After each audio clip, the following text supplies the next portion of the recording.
Hey everyone, I'm Trevor, and today we are at the Magic Kingdom in Walt Disney World to give you the Disneylander's Guide to Magic Kingdom. I go to Disneyland all the time. What is different about the parks? What are my impressions stepping into the park and exploring the park? That's what we're here to share, so let's get going. And we're in. This area looks pretty well similar to ours. Like, you know, maybe a tad bit larger. Of course, City Hall's a little different over there. But otherwise, this area doesn't look too much different. But here's the main difference. Bam! Big, ginormous castle. Ours always looks so tiny in comparison. But no, I love taking a look at Cinderella Castle. Love it, love it, love it. I've been here, this is my 12th visit.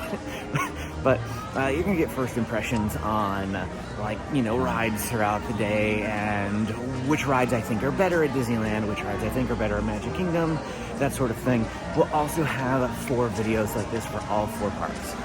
And we are headed to the early entry off this direction.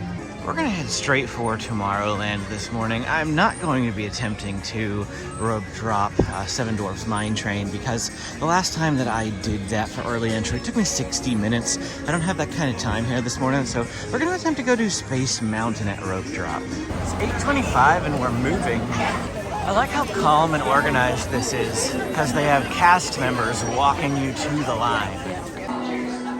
Space Mountain is thrilling. Heart back with neck problems. Motion sickness. It's 8:33 and my rope drop line has come to a stop inside the attraction here.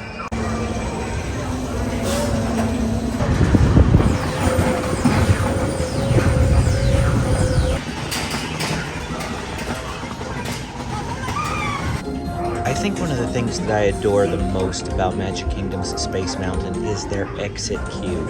Isn't this just awesome? 8:47 and I just got off Space Mountain. Initial first plus reactions, they only had one side going, so they were filling 6 people per ride vehicle. Since they have single lane ride vehicles compared to Disneyland's double lane, but we only have a single track where they have 2 tracks here. So the capacity is still the same since they were only operating the one side though. It was moving a tad slower. I also really miss the music that Disneyland has. There's no music here at Magic Kingdom, but I will say this, their mountain definitely feels larger. I mean, it is larger. It definitely feels larger. You can see a lot more in there. You can actually see like the lift hills from the actual attraction if you're looking around. This might be the first time I was actually looking around in there. So this is pretty awesome. Next up, I came to Astro Orbiter because I'm going to be filming a ride guide and I needed some footage for this attraction. No other reason. It's a little bit slow loading because you have to go up an elevator as opposed to our Astro Orbiter. But I love that this one is elevated and high up. Ours used to be, but then they moved it down front at the beginning of Tomorrowland. So I'm actually really excited to be up high.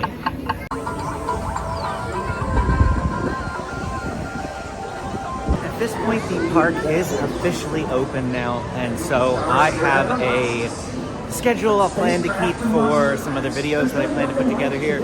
We will be riding Tron a little bit later. In fact, we'll be riding it twice. I have a virtual boarding group for probably within the next hour, and then I purchased an individual lightning lane and scheduled it for 9 o'clock tonight because I want to ride it in the dark. And hopefully we'll be able to put some GoPro footage on here. I've heard that you can do that, so you can be looking forward to that a little bit later on in the video. Right now I am headed to Frontierland to go to Westward Ho to get a bear claw. So we're going via Liberty Square. Magic Kingdom is laid out generally the same as Disneyland, but New Orleans Square is replaced with Liberty Square. And it's in a slightly different location. They don't have Critter Country, so they have Frontierland over where our Critter Country is, and there's no Galaxy's Edge here. That's in Hollywood Studios. So a little bit different, but we're working our way to Frontierland. Well, plot twist. Our first plot twist of the day, Westward Ho Refreshments, is currently closed. It's supposed to be open, but it's not, so that's a bummer.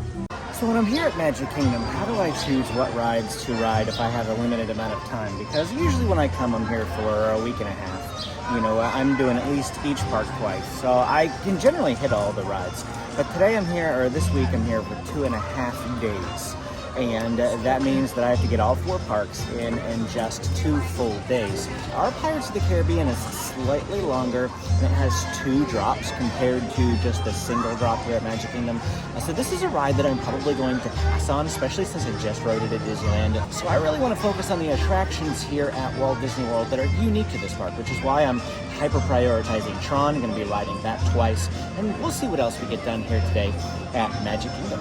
Of course, Splash Mountain is no longer with us, but we have Tiana's Bayou Adventure coming soon. Of course, Disneyland is still open until the end of May. If you're watching this after May, well, then it's closed to Disneyland too. During construction, access to the Frontierland Railroad Station appears to still be open. Right now, all that's back that way is Big Thunder Mountain Railroad and the Walt Disney World Railroad. And so you have to turn around if you want to get back into Fantasyland via Liberty Square. You've got to turn around and go back the other direction. I was walking back by at 9:30 and Westward Ho opened. So here we go. Got my bear claw. All right. This is a new snack for me, Wendell's Bear Claw. We're gonna work our way up to Fantasyland and munch on a bear claw.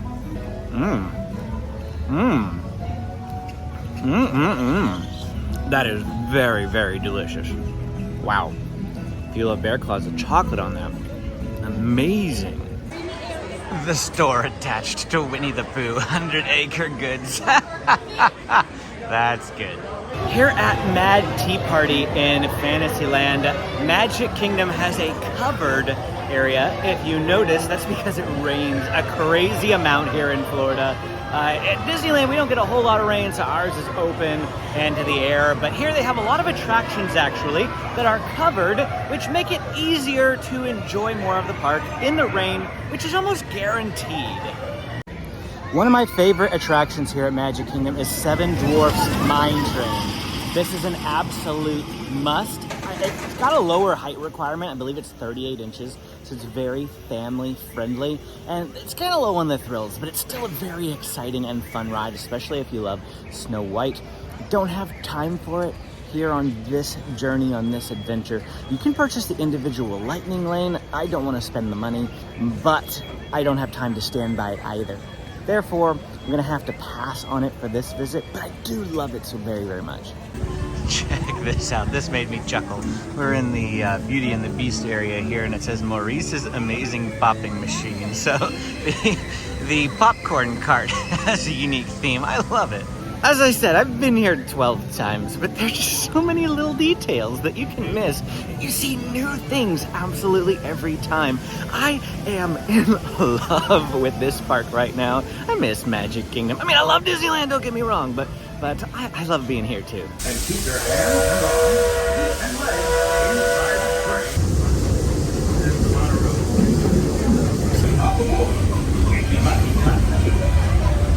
I just got off of riding the Walt Disney World Railroad for what might be the very first time. I actually think I've done it once before. But personally, the only leg worth riding is from Frontierland to Fantasyland. They've got dioramas and cool sights along the way. The other 2 legs honestly just don't have a whole lot to look at.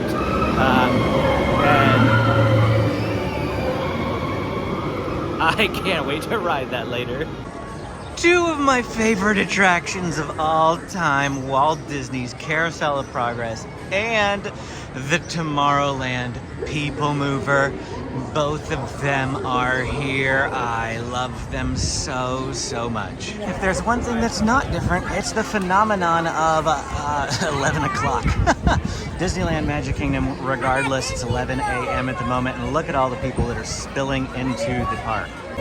If I've said it once on the channel, I've said it a dozen times. The first hour to 2 hours inside any Disney park, I call the golden hour because it is the best time to be stand-bying rides. Every minute that passes, people spill into the park, making the park busier and busier. So wake up, get there at rope drop, and take full advantage of lower wait times.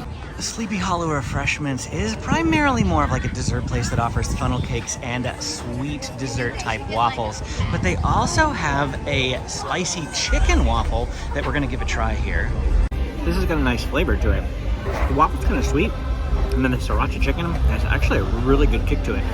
Usually they say that Magic Kingdom or Walt Disney World in general doesn't have spicy foods, but this is quite spicy. It's got a really good kick to it. Like, it's been a while since I've taken a bite, and my mouth is still tingling. This is very, very tasty. I thought that I would be able to eat it like a sandwich. The picture online makes it look like you could just fold the waffle up and eat it like a sandwich, but it's more like an open face sandwich. I can't fold this thing at all. Here we are coming to Peter Pan. Hopefully it works. Hopefully I can still use it. We'll see. Oh, there we go, still green. I am an hour past my return time and it still works. So that's nice to know. I just saw it in my app, so I thought maybe it would, and it did. Now, honestly, their Peter Pan attraction isn't too much different from ours. The best thing that I love about it is the queue, because that is hugely different. And because I'm lightning laning it, I unfortunately don't get to go through the queue. Walt Disney World is smart and has 2 scan points. I say that's smart because I can't tell you the number of times at Disneyland I've seen people cut the lightning lane. They start going into standby and then they hop the rope. Because there's no second scanning point, they don't get caught. Come on, everybody, here we go!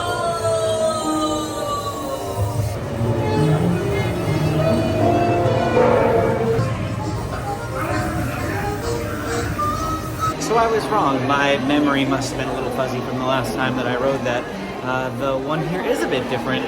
It's got a few different scenes, some of the same scenes, just in a different order, that sort of thing. It's generally, the gist of it is the same ride experience, but I did feel that Magic Kingdom's was quite possibly a little bit longer.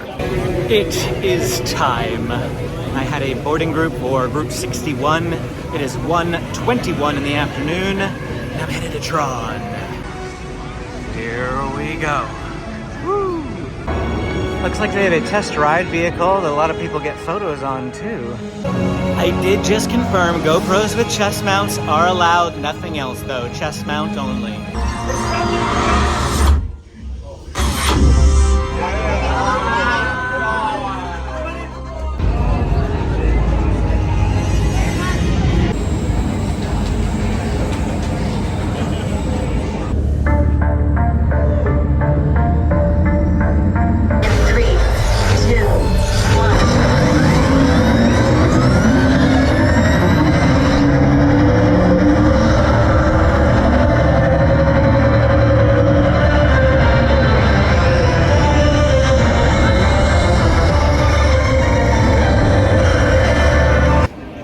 One ride of Tron is down. I'm actually headed to Animal Kingdom at the moment. I'm going to hop, but I will be back at Magic Kingdom once Animal Kingdom closes, because it closes at 7 and Magic Kingdom is open until 11, so I'll be hopping back for the evening hours after that. So this vlog is not over, but I thought Tron was fantastic.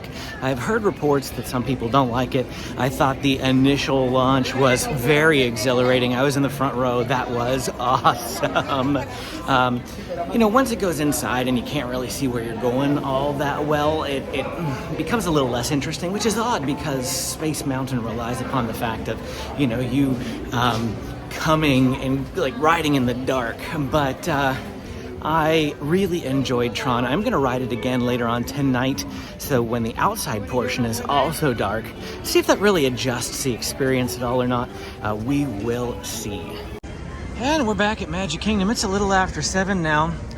If you can't tell, it rained earlier. There's a big rainstorm. For about 30 minutes, it rained pretty hard, hailed, thunders, lightning, all that sort of thing.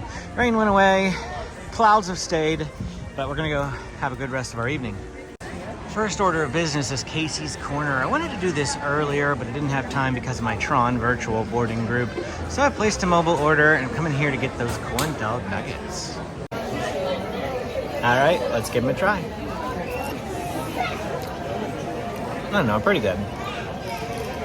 I like corn dogs, but I don't know what the hype is. They're good, don't get me wrong, but I don't get the hype. All right, so I'm at Disneyland right now. I actually flashed forward a couple of days because they have corn dog nuggets here now. They didn't used to. They have them at Cafe Daisy, and these are honestly only in a kid's meal, and let me show you what they look like. And this is it. They're pretty small, like comparison to your fingers. That they're pretty tiny. A lot smaller than the ones at Walt Disney World, and they're definitely not going to be as filling because they're only in a kids meal. But let's see how they measure up the ones at Disney World. Yep, flavor's there, same flavor, exact same. So we now have the corn dog nuggets you can get at Walt Disney World here at Disneyland. Now back to my day at Walt Disney World. If I didn't get corn dog nuggets, what else would I recommend here in the park? Knee-jerk reaction, I feel like, is Columbia Harbor House.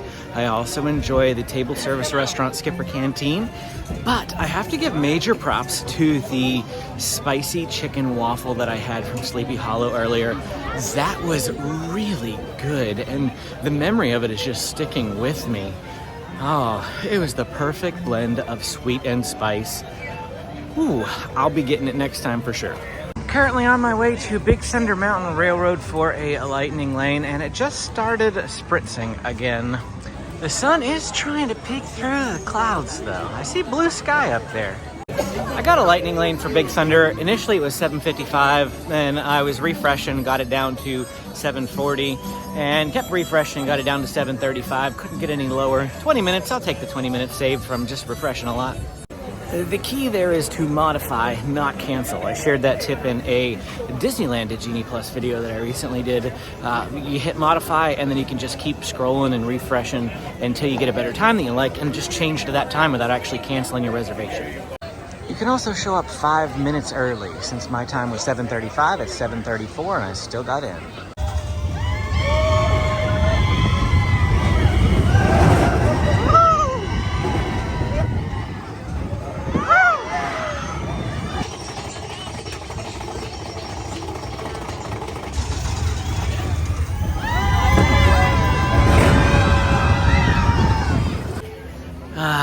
Big Thunder Mountain Railroad. You can never go wrong with Big Thunder Mountain. I once put these rides side by side, the Disneyland version and the Walt Disney World version. Found that they're pretty much identical except for they're a mirror image of each other. But I noticed that the goat is missing here. There's no goat in Walt Disney World. But every time I ride it here, I keep hoping to find that since the last time I've been here, they've added the dynamite to the mine shaft scene. And just not the same without that. Disneyland's version is hands down the better version of Big Thunder Mountain Railroad. But I do really appreciate the queue here. I completely bypassed it because of the lightning lane, but the queue here is very witty, very clever, and I enjoy it a lot. I gotta kill about 20 minutes until I can go on Jungle Cruise, so I decided to come to the Swiss Family Robinson Treehouse. I think this adds a nice little extra layer to it. It's a bit rainy, it's a bit dark, and so it's kind of like, you know, that adds a little mystique to this place. Let's go up. Gorgeous view from up here, that's for sure. You can see lights from the Crystal Palace, Space Mountain in the distance, Tron in the distance. Got Skipper Canteen, more in the foreground here. Next up is gonna be Jungle Cruise, but I still have 5 minutes until I can check into that attraction. Huh. This is a 55-minute standby wait, but I would expect there to be people out here if it was 55 minutes. So let's talk about that. I've actually heard a lot of people say that the wait times here are very terrible. Like, it says 55 minutes, it's really like 20 minutes, that sort of thing. They're lies, essentially. Whereas, and people ask me all the time, is that the case in Disneyland? No, it's not the case in Disneyland. Disneyland wait times are actually pretty accurate. In fact, I often find them understated. So if it says 45 minutes, you may find out that it's 60 minutes, because a lot of people will see low wait times in attractions like Rise of the Resistance and they'll immediately rush there. And so by the time you get there, it might still say 45, but a significant amount of people have appeared in the line. Where I feel like here at Walt Disney World, the wait times is a way that they can control customer happiness. So a lot of people come here, a lot of people spend lots of money to come here. I mean, lots and lots of money. It's like once in a lifetime trip. They stay here for 2 weeks. It's a big deal. And, you know, people get cranky, people get upset about things. And what better way to just make people overall enjoy their day than to post a wait for 55 minutes and you find out that it was only 15. That would be huge. You'd go in expecting the 55 minutes and come out with 15 and you're all happy now suddenly. So they jack up the wait times in order to, I feel, help with guest happiness and experience. And so that's what they do here at Walt Disney World. Just expect to see wait times. They're probably a lie.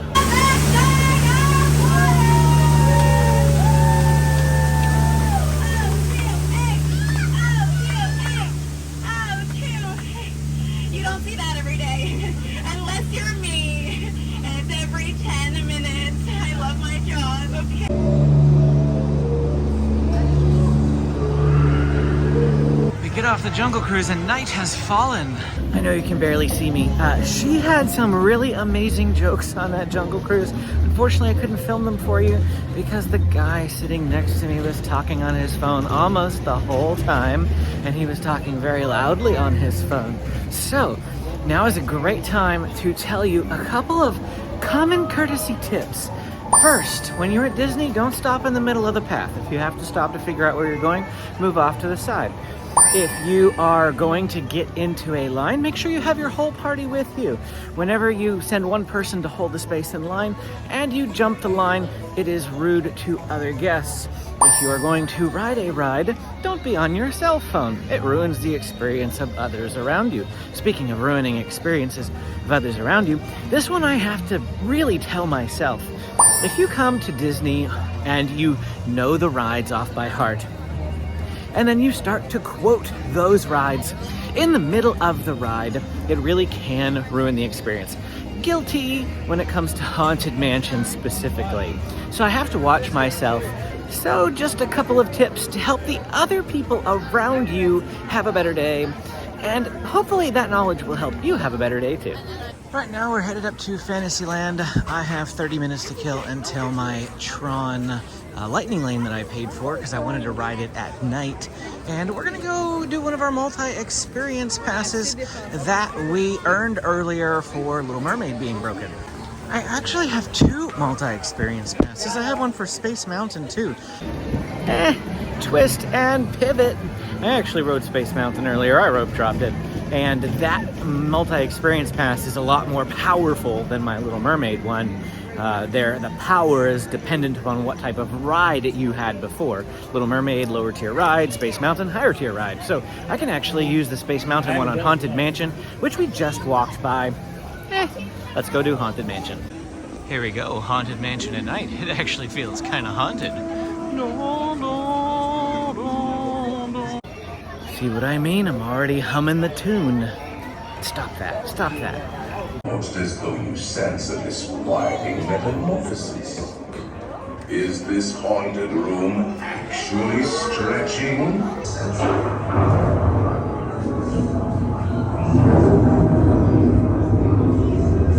Our library is well stocked with priceless first editions, only ghost stories. If you should decide to join us, final arrangements may be made at the end of the tour. I did. Start to shriek and harmonize. Every ghost come out to socialize. It is quite possible that Magic Kingdom has the superior Haunted Mansion. They have the whole extended introduction. The only thing that they're missing is the Hatbox Ghost, and they're getting one from the last thing that I remember hearing. They're going to be adding the Hatbox Ghost to the Haunted Mansion here. The only thing that really makes me say that Disneyland's is superior is because we get the Haunted Mansion Holiday, which is, I feel, and a lot of other people feel, is the superior version. But if we're just rating the original, I have to give this one to Magic Kingdom. So Happily Ever After is going on at the moment. I am in the back of the castle, but I've heard that this is like a secret spot because we've got Beast Castle off to our right, and we've got the actual castle to our left. We're gonna see how I like this fireworks spot.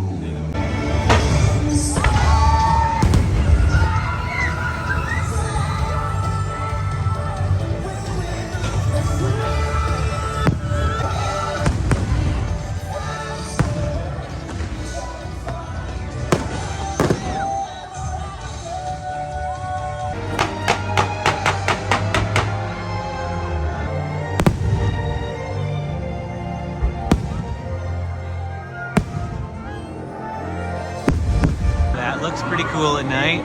We're coming to Tron right now to ride it at night. Rode it during the day. We're gonna see if riding at night gives it a different experience. I will say it's already cooler looking at it. Doesn't it just look like Tron is something to be done in the dark? Let's go do this. To quote Nate from Paging Mr. Morrow.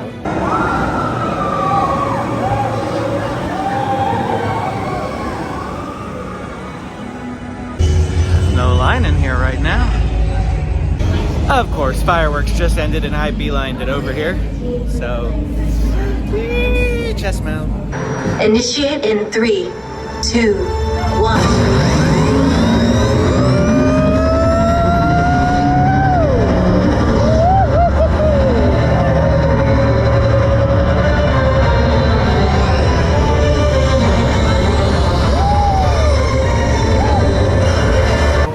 So Tron, definitely a night experience. I mean, it's virtually the same ride because it's dark inside. It's just the little outdoor portion, but I felt like just walking up to the queue in the dark, listening to the music when it's nighttime, seeing all the lights, just so much better of an experience.